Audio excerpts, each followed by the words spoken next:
لیکن آپ ایک اور پھر آپ لوگوں کا نقص یہ ہے کہ پچھلے 5 سال آپ کسی اور کے نعرے لگا رہے تھے، یہ 5 سال آپ کسی اور کے لگا رہے ہیں، اگلے پتہ نہیں آپ نے کس نے لگانے۔ ہمارا مقدر دیکھو نا، جب سے پیدا ہوئے مدینے والے کا نعرہ لگا رہے ہیں اور یہی نعرہ لگانا ہے ہمیشہ۔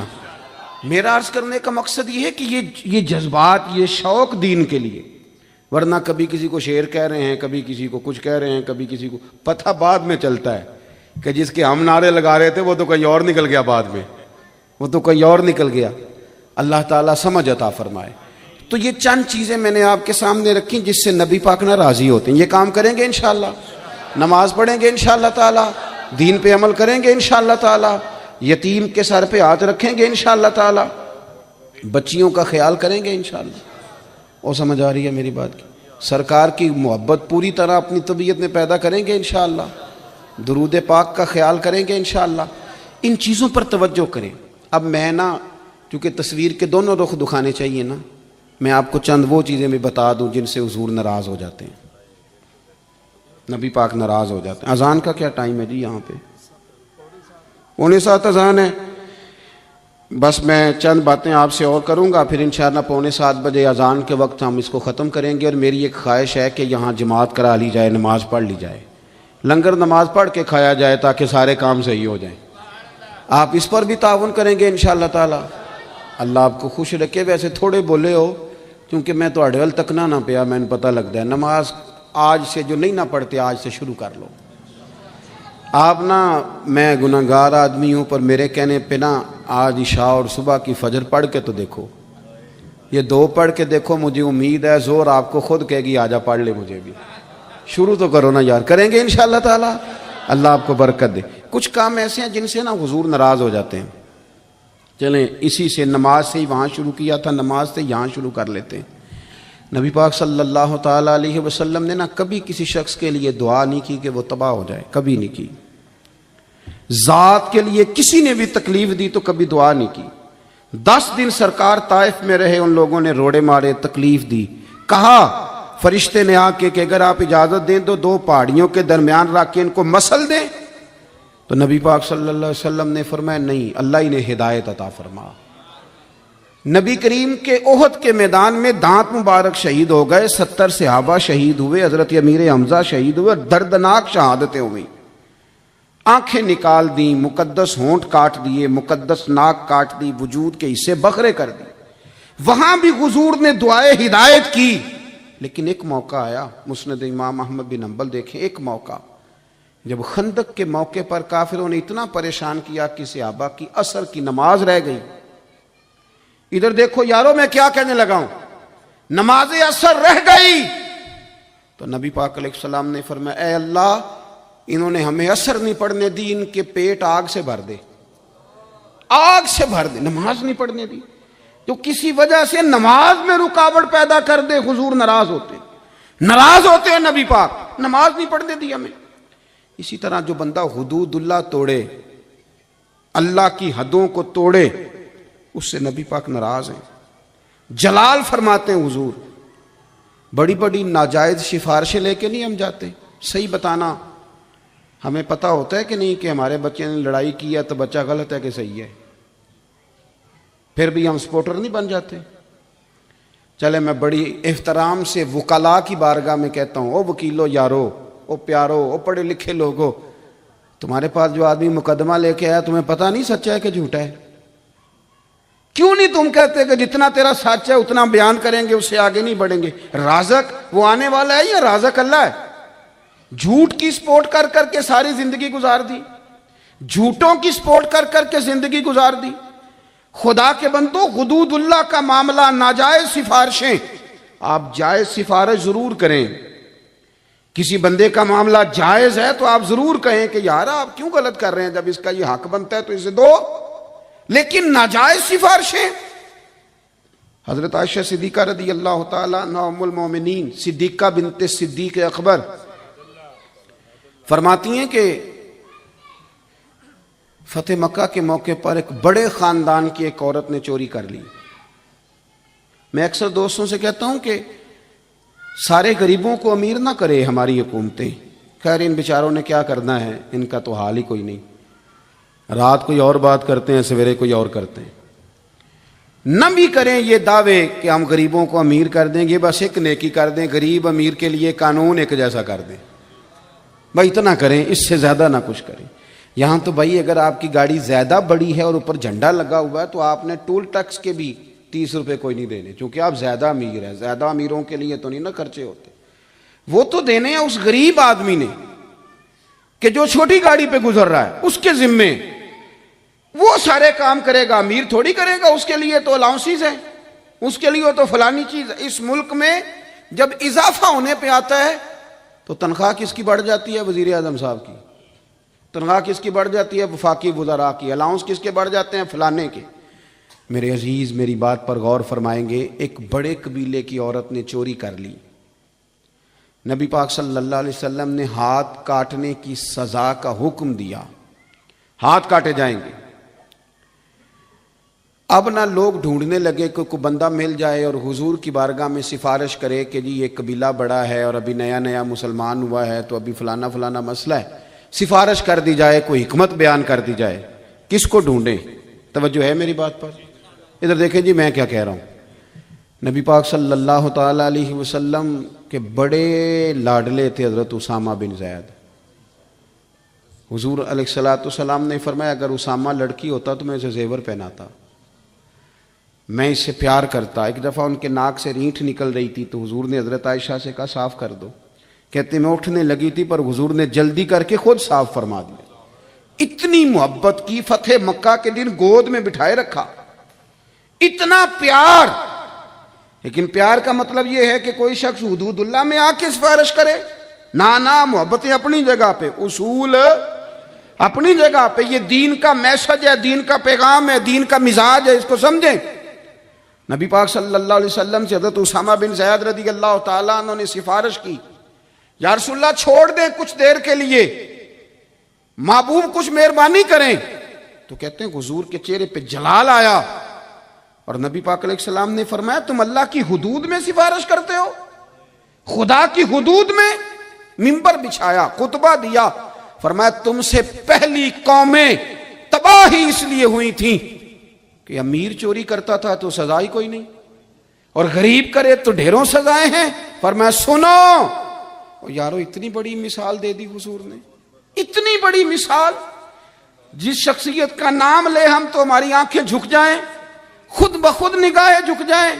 محبوب نے فرمایا سنو، اگر میرے جگر کا ٹکڑا فاطمہ بنت محمد کا بھی یہ معاملہ ہوتا تو فرمایا میں اس کے لیے بھی اللہ کی حد جاری کرتا۔ وہاں تک جہاں کوئی سوچ نہیں سکتا تھا، وہاں تک حضور نے مثال بیان کی۔ خدا را حدود اللہ کے معاملے میں توبہ توبہ۔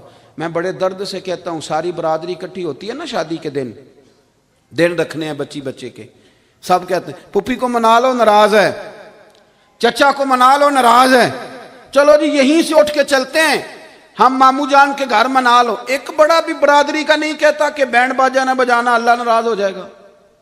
ایک برادری کا بڑا بھی نہیں کہتا، مووی والے سے کہنا لڑکیوں کی مووی نہ بنائے۔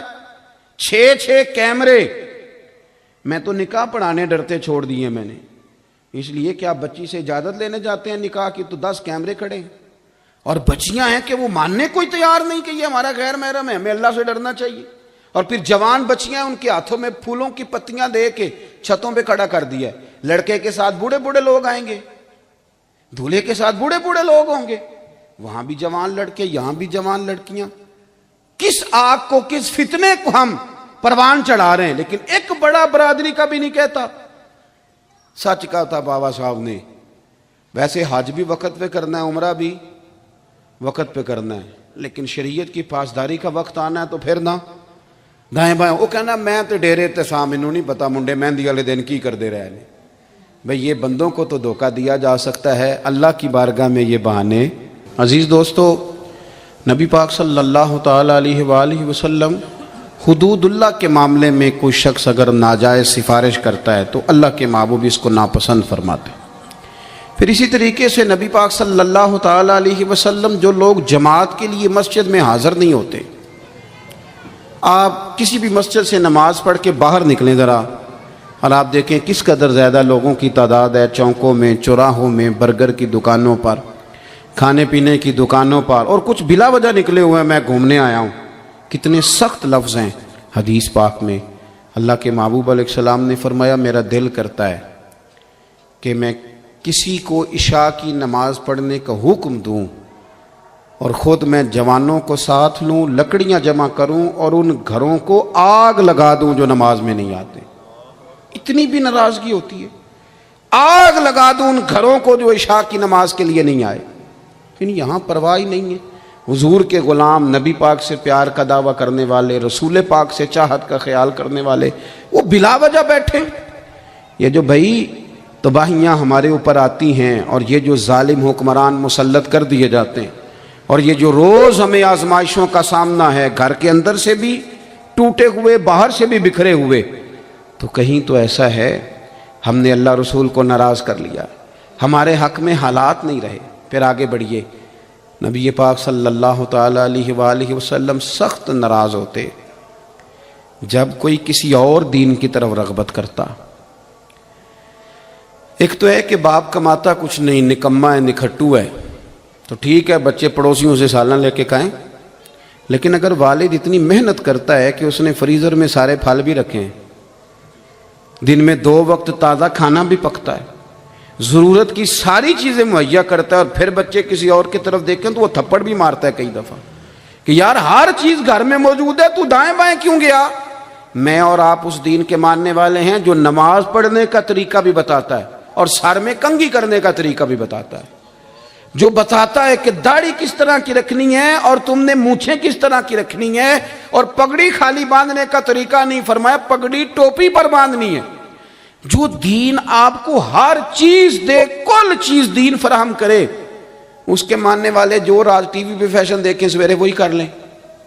وہ اپنی مرضی کا رنگ روپ دھارتے پھریں، انہیں پتہ ہی نہیں کہ رسول پاک نے کیا انداز دیا ہے. وہ تھوڑا سا ادھر سے، تھوڑا سا ادھر سے، تھوڑا سا ادھر سے وہ شغف حاصل کریں. آپ یقین کریں میری طرح کا بندہ کبھی کبھی سوچ میں پڑ جاتا ہے کہ یہ بھی کوئی میرا مطلب ہے طریقہ ہے. ایک بچہ میرے سامنے ایک دفعہ آیا تو گھٹنوں کے اوپر سے نا اس نے پینٹ پہنی ہوئی تو پھٹی ہوئی تھی. میں دیہاتی آدمی، میں نا مطلب شرم کے ساتھ کبھی ادھر دیکھوں کبھی ادھر دیکھوں. ایک تو میں نے کہا شاید جلدی میں پہن کے آ گیا، شاید کام والے کپڑے ہیں، گھر بڑا وزادار ہے، مالدار ہے. تو میں نے اس کے کان میں سائیڈ پہ ہو کے کہا، میں نے کہا پتر تو بالکل پرواہ ہی نہیں کر رہا. یعنی آدمی کا بٹن ٹوٹ جائے نا محفل میں تو بندے کو ٹینشن لگ جاتی، وہ میرا بٹن ٹوٹا ہوا ہے. اور یہ میں نے اسے کہا پتر یہ کیا تیرا حال ہے؟ وہ کہنے لگا پیر صاحب چنگے بھولے بندے آتے سب تو مہنگی، یہ تو فیشن ہے. کیا تماشا ہے. اقبال نے کہا تھا تمہاری تہذیب خود اپنے خنجر سے خودکشی کرے گی، جو تمہاری تہذیب خود اپنے خنجر سے خودکشی کرے گی. دیکھیں یہ مصور پاکستان کے جملے، تمہاری تہذیب خود اپنے خنجر سے خودکشی کرے گی، جو شاخ نازک پہ بنے گا آشیانہ وہ نا پائیدار ہوگا. کتنے کچھ چہروں کے کپڑوں کے لہجوں کے ڈیزائن بدلو گے، رنگ وہی اچھا ہے جو مدینے والے نے عطا کیا. اور درویش کہتے ہیں لوکو کچا رنگ للاری والا جیڑا چڑھ دا تے لیندا ریندا، اے عشق تیرے دا رنگ محمد چڑھ جائے پھر نہیں لیندا. یہ والا رنگ چڑھاؤ جو پکا ہے، کچے پکے کبھی وہ ڈیزائن دیکھ لیا تو کبھی. آپ کسی اور دین پر رغبت نہ کریں. سنیں سیاستہ کی حدیث، حضرت عمر جیسا آدمی، حضرت عمر جن کو دیکھ کے شیطان رستہ بدلے، کہتے ہیں میں تورات پڑھ رہا تھا، حضور کی بارگاہ میں لے گیا تو نبی پاک کے چہرے پہ میں نے ناراضگی دیکھی. فرمایا عمر تم تورات پڑھ رہے ہو؟ میں تورات سے زیادہ واضح اور روشن کتاب لے کے آیا ہوں، کتاب مبین لے کے آیا ہوں. فرمایا تم تورات پڑھ رہے ہو؟ مجھے اللہ کی قسم اگر آج حضرت موسیٰ علیہ السلام حیات ظاہری میں ہوتے تو میری پیروی کے علاوہ ان کے پاس کوئی چارہ نہ ہوتا. وہ میرے پیچھے چلتے، میرا قرآن پڑھتے. جب نبی یہ پیروی کرتے ہیں تو تمہیں کیا ہو گیا ہے؟ تم کیوں غیروں کے طریقوں پہ چلو؟ تم کیوں مستعار لو؟ کل کھلے کپڑے کا فیشن تھا تو آج تنگ پاجامے کا فیشن ہے تو پرسوں پھر کھلے کا آ جائے گا. آپ کیا دنیا کا رنگ دیکھ کے اپنا رنگ تبدیل کریں گے؟ کبھی نہیں. رنگ جب بھی دیکھنا ہے گنبد خضرا کا ہی دیکھنا ہے، رسول پاک کا ہی رنگ دیکھنا ہے، اور وہی ہمارے حق میں بہتر ہے. تو نبی پاک ناراض ہوتے، ان چیزوں سے حضور ناراض ہوتے. اسی طرح سے میرے عزیز دوستو، جو لوگ روح گردانی کریں دین کے فیصلوں سے، حضور کے فیصلوں سے، جو روح گردانی کریں، جو کسی اور کو حکم بنائیں، کسی اور طرف رغبت کریں، محبوب فرماتے ہیں جس نے میری سنت سے منہ موڑا اس کا میرے ساتھ کوئی تعلق نہیں، وہ ہم میں سے ہے ہی نہیں۔ کچھ باتیں ایسی ہیں جن میں حضور نے لفظ بیان کیے، فرمایا ملاوٹ کرنے والا مجھ سے نہیں ہے، اور ہوگا وہ کوئی۔ حضور نے فرمایا جھوٹ بولنے والا مومن نہیں ہوتا، فرمایا عہد کر کے پابندی نہ کرنے والے کا دین ہی کوئی نہیں۔ نبی پاک صلی اللہ تعالیٰ علیہ وآلہ وسلم نے ارشاد فرمایا لوگو جو بڑے کا اکرام نہ کرے، چھوٹے پہ شفقت نہ کرے، وہ ہم میں سے تو نہیں ہے، ہمارے طریقے پہ نہیں چل رہا۔ ہمیں اپنے اخلاقی رویوں پر روزمرہ کے معاملات کو دیکھنا ہے۔ ہم ہیں جو حضور کے محب کہلاتے ہیں، ہم ہیں جو عاشقان رسول کہلاتے ہیں، ہم ہیں جنہیں لوگ کہتے ہیں یہ وہ جماعت ہے جو حضور سے پیار کرنے والوں کی، یہ وہ جماعت ہے جو حضور کے نعرے لگانے والوں کی۔ ہمیں ہر لمحہ سوچنا ہے۔ آپ کا مجھے نہیں پتا، لیکن میں نے اپنے دیہاتوں میں سنا ہے، میں نے یہ سنا ہے کہ جوان آدمی سے کسی نے کہا نا، ابھی جوان ہے، کہ یار خیر ہے اب نہیں چلنا میرے ساتھ سیر سپاٹے پہ، تو کہتے میں نے نہیں جانا، ہن منڈے نو میری جتی پوری آن لگ پئی۔ ایک بچہ ہماری گلی سے گزرا کرتا تھا تو اس نے نا موٹر سائیکل پہ بڑا غلط قسم کا ہارن لگایا تھا۔ میری اماں ناراض ہوتی تھی کہ کیوں بجاتا ہے، تو ایک دو چار دفعہ وہ گزرا تو وہ ہارن نہیں تھا، تو اماں جی کہنے لگی اس کو پوچھو۔ میں نے اسے کھڑا کر کے کہا، میں نے کہا خیر ہے، سارے محلہ تنگ تھا پر آپ، برا بھلا بھی لوگ کہتے تھے پر آپ، تو کہنے لگا یار میرے گھر نہ بیٹی ہوئی ہے تو میری اماں مینوں آکھیا تیاں دے پیو انج دے کام نہیں کردے، کوئی تو ذمہ داری قبول کر یار۔ بیٹی کا باپ بن کے ذمہ دار ہو گیا اور تو نبی پاک کا غلام بن کے ذمہ دار نہیں ہوا، تیری گفتگو غیر ذمہ دارانہ، تیرا انداز غیر ذمہ دارانہ، تو حضور کا محب کہلائے اور تو ذمہ داری قبول نہ کرے۔ آپ سمجھیں اس بات کو، اس پر آپ غور کریں۔ تو یہ چند چیزیں میں نے آپ کی خدمت میں وہ رکھیں جس سے حضور راضی ہوتے ہیں، اور چند چیزیں وہ رکھیں جس سے ناراض ہوتے ہیں۔ ہم نے ان کو اپنانا ہے جن سے سونا راضی ہوتا ہے، اور ان کے قریب بھی نہیں جانا جن سے حضور ناراض ہوتے ہیں۔ کیوں؟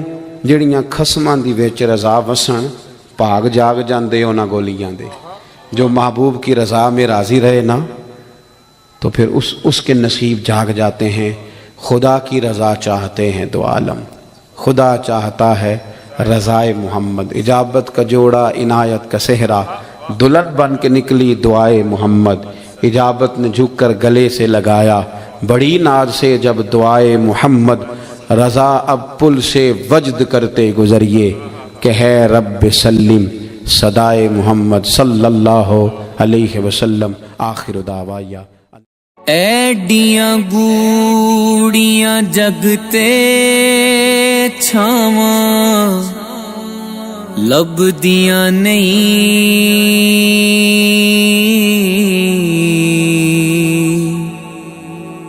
ٹر جاون ایک وار تے ماواں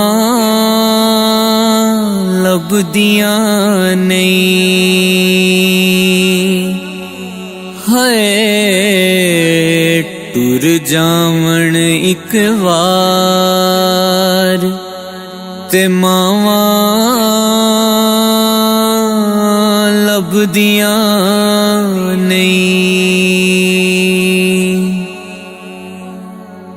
پتر بھاویں لکھ جہان تو مندے نے، ماواں آکھن سارے جگ تو چنگے نے، پتر بھاویں لکھ جہان تو مندے نے، پر ماواں۔ حضرت عبد الرحمن ابن عوف کہتے ہیں میرا ایک دن دل کیا تھا کہ یہ دولتیں چلی جائیں میں غریب ہو جاؤں، حالانکہ امیروں کا کبھی غریب ہونے کو دل میرا کیا تھا کہ کس طرح؟ فرمانے لگے ایک غریب صحابی حضرت سعد انصاری نبی کریم کی بارگاہ میں ملنے کے لیے آئے۔ انہوں نے جب نبی پاک کے سامنے ہاتھ کیے نا ملانے کے لیے، قربان جائیں، انہوں نے ہاتھ پیچھے کرنا چاہا پر میرے نبی نے ان کا ہاتھ تھام لیا۔